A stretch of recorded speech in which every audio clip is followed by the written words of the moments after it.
am Madhurima Datta, Zoology and Biology Educational Content Creator. Now's content for B.Sc Zoology Honours, Microbiology Honours, Physiology Honours and also Biochemistry Honours and M.Sc in Zoology.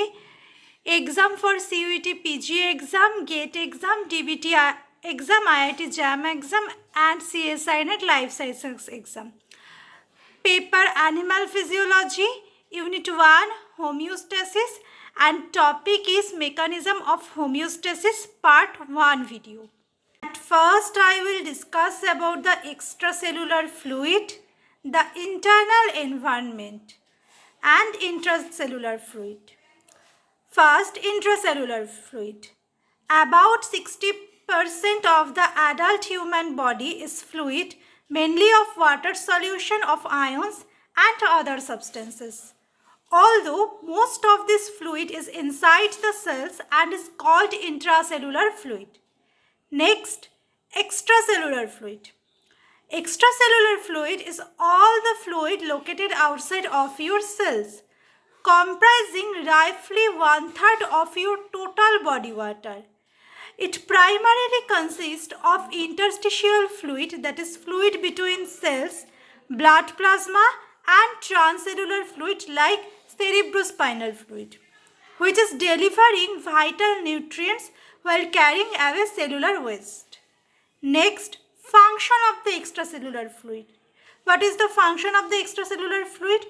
First, it is transported rapidly in the circulating blood and then mixed between the blood and the tissue fluids by diffusion through the capillary walls. In the extracellular fluid are the ions and nutrients needed by the cells to maintain cell life. All cells live in essentially the same environment and the extracellular fluid. For these reasons, the extracellular fluid is also called the internal environment of the body or the milieu interior. Next, difference between the extracellular fluid and intracellular fluids. First, extracellular fluids. The extracellular fluid contains large amounts of sodium chloride and bicarbonate ion plus nutrients for the cells such as oxygen, glucose, fatty acids and amino acids. Next, it also contains carbon dioxide that is being transported from the cells to the lungs to be excreted, plus other cellular waste products that are being transported to the kidneys for excretion. Next, intracellular fluids.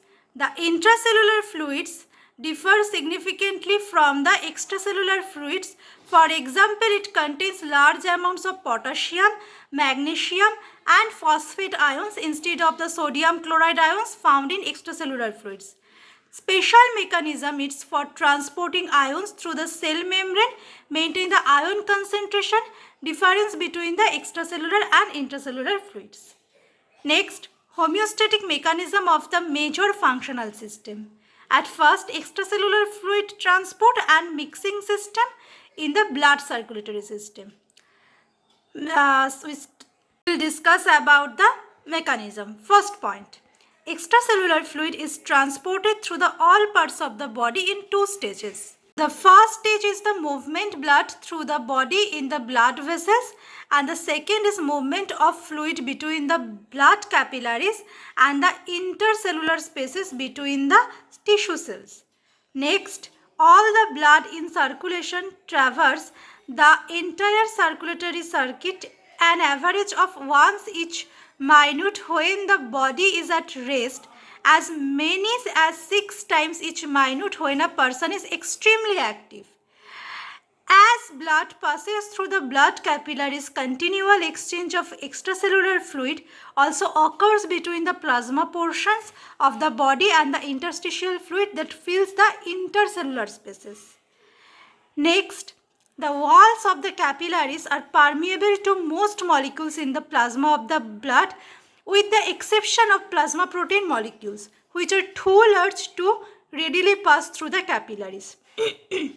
Next, large amount of fluids and its dissolved constituents diffuses back and forth between the blood and tissue spaces. The process of diffusion is caused by kinetic motion of the molecules in both the plasma and interstitial fluid. That is, the fluid and dissolved molecule are continually moving and bouncing in all directions within the plasma and the fluid in the intercellular spaces as well as through the capillary pores. Next, I will translate this slide in Bengali. Please subscribe my YouTube channel Biogenesis by Madhurima and follow my Facebook account Madhurima Dotto for all video of graduation, zoology honors, microbiology honors, biochemistry honors, physiology honors, etc. Homeostasis বা বাংলায় যাকে বলে সুস্থিতি বা ভারসাম্য রক্ষার জন্য শরীরে আমরা প্রথমেই যে দুটো মেইন কম্পোনেন্টের কথা পড়ব সেটা হচ্ছে intracellular fluid and extracellular fluid. আমরা জানি আমাদের দেহে 60% মানে 60% অ্যাডাল্ট হিউম্যান বডির যেটা ফ্লুইড দিয়ে তৈরি, যেটা ওয়াটার বেস সলিউশন, যেখানে কি থাকবে আয়নের সলিউশন থাকবে এবং আদার সাবস্টেন্স থাকতে পারে, গ্লুকোজ থাকতে পারে, প্রোটিন থাকতে পারে, এক্সেট্রা। এটাকে আমরা বলবো ইন্ট্রাসেলুলার ফ্লুইড। আর এক্সট্রাসেলুলার ফ্লুইড কি?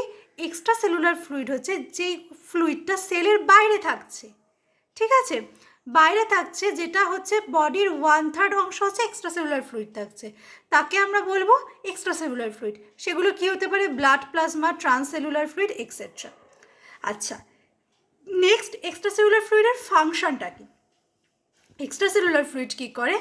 ব্লাডকে সার্কুলেট করে, তারপর কি ব্লাডের সঙ্গে মিক্সড হয় কি, এবং সেলের মধ্যে ঢোকে। কীভাবে ঢোকে? বাই ডিফিউশন, মানে ব্যাপন পদ্ধতির মাধ্যমে। সেটা হচ্ছে সেলের মধ্যে ঢোকে বা ক্যাপিলারি ওয়ালের মধ্যে ঢোকে, এভাবে ঢুকে হচ্ছে গিয়ে মিক্সড হয় বিভিন্ন আমাদের বায়োলজিক্যাল যে রিয়াকশান সেখানে তারা পার্টিসিপেট করে, তাই তো? আর একটা যে মেন ভাইটাল পার্ট সেটা হচ্ছে এই যে আমাদের প্রত্যেকটা সেল, এই সেলটা কিন্তু বেঁচে থাকে তার চারিপাশের এনভায়রনমেন্টের মধ্যে বা এনভায়রনমেন্টের সলিউশনের মধ্যে, যাকেই বলা হয় extracellular fluid. Next, difference between extracellular fluid and intracellular fluid. Main পার্থক্যটা কি? এক্সট্রাসেলুলার যে ফ্লুইডটা তারা কি কন্টেন্স করে? তারা করে একটা বিশাল অ্যামাউন্টে, সেখানে থাকে সোডিয়াম ক্লোরাইড, বাইকার্বনেট আয়ন এবং নিউট্রিয়েন্টস, কিছু অক্সিজেন, গ্লুকোজ, ফ্যাটি অ্যাসিড। আর তাদের মেইন ফাংশন কি? তাদের মেইন ফাংশন হলো লাংস থেকে এক্সক্রিটেড যে পদার্থগুলো সেগুলো কি করে? সেগুলো কোথায় নিয়ে যায়? কিডনিতে নিয়ে যায়। কিসের জন্য? এক্সক্রিশনের জন্য, ঠিক আছে। সেলুলার ফ্লুইডসের কাজ কি? ইন্ট্রাসেলুলার ফ্লুইডসের কাজ সেলের ভেতরে তার ভারসাম্যটা ঠিক রাখা, এবং সে কি আয়ন কন্টেন করে? তার মধ্যে থাকে পটাশিয়াম, ম্যাগনেশিয়াম এবং ফসফেট আয়ন। নেক্সট আমরা পড়ব হোমিওস্ট্যাটিক মেকানিজম এবং extracellular fluid transport and mixing system, মানে এক্সট্রাসেলুলার ফ্লুইডের সঙ্গে যে ট্রান্সপোর্ট এবং তার মিক্সিং সিস্টেম, যেটাকে বলা হয় ব্লাড সার্কুলেটরি সিস্টেমের একটা পার্ট, আমরা একটুখানি ছোট্ট করে দেখব। Extracellular fluid is transported through the all parts of the body in 2 stages. তার মানে এক্সট্রাসেলুলার যে ফ্লুইডটা থাকে সেটা বডির বিভিন্ন পার্টসে এবং বিভিন্ন সেলের মধ্যে পৌঁছে দুটো প্রক্রিয়ার মাধ্যমে। এটা কি? ফার্স্ট হচ্ছে রক্তনালীর মধ্যে মেশে, যেটা blood vessel, and second movement কি? ফ্লুইড বিটুইন দ্য রক্ত জালিকার মধ্যে মেশে এবং অন্তঃকোষীয় স্থল, যেটাকে বা ইন্টারসেলুলার স্পেসের মধ্যে দিয়ে মেশে, ঠিক আছে। তারপর কি বলেছে? All blood in the circulation, মানে যখন ব্লাড সার্কুলেশন হচ্ছে, এবার যখন ব্লাড সার্কুলেশন হচ্ছে তখন যদি একটা মানুষ রেস্টিং অবস্থায় থাকে, যখন রেস্টিং অবস্থায় থাকে তখন এই যে সার্কুলেটরি সিস্টেমটা যে হচ্ছে বা এক্সট্রাসেলুলার ফ্লুইড যে মিশছে, এই সংবহনটা মিনিটে একবার হয়। আর যদি প্রত্যেকটা মানুষ খুব সক্রিয় রয়েছে, ধরো ছোটাছুটি করছে বা জগিং করছে বা সাইক্লিং করছে, মানে রেস্টিং অবস্থায় নেই এবং প্রচণ্ড সক্রিয় রয়েছে, সেই সময় এই সংবহন যে পদ্ধতিটা সেটা মিনিটে 6 বার হয়।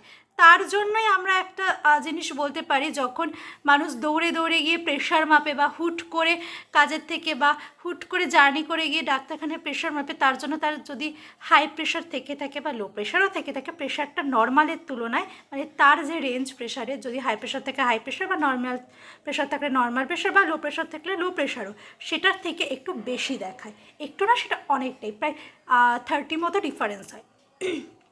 Next, as blood passes through the blood capillaries, যদি ব্লাড ক্যাপিলারির মধ্য দিয়ে যখন ব্লাড পাসেস হয় তখন কী হয়? কন্টিনিউয়াল এক্সচেঞ্জ হতে থাকে। কিসের এক্সচেঞ্জ হতে থাকে? এক্সট্রাসেলুলার ফ্লুইড আর হচ্ছে গিয়ে প্লাজমা পোর্শন অফ দ্য ব্লাডের মধ্যে এক্সচেঞ্জ হতে থাকে, ঠিক আছে, এবং ওই এক্সচেঞ্জের মাধ্যমে ইন্টারসেলুলার যে স্পেসটা ওই সময় ফিল হয়, যে ফ্লুইডটা রয়েছে যেটা ব্লাড প্লাজমা হতে পারে বা ব্লাড দিয়ে, সেটা হচ্ছে ফিল হয়।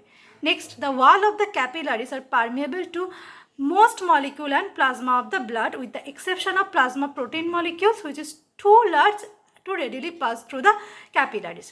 আচ্ছা, ক্যাপিলারি যে ওয়ালটা থাকে সেটা না পারমিয়েবল হয়, ঠিক আছে, তার জন্য খুব সহজেই সেখানে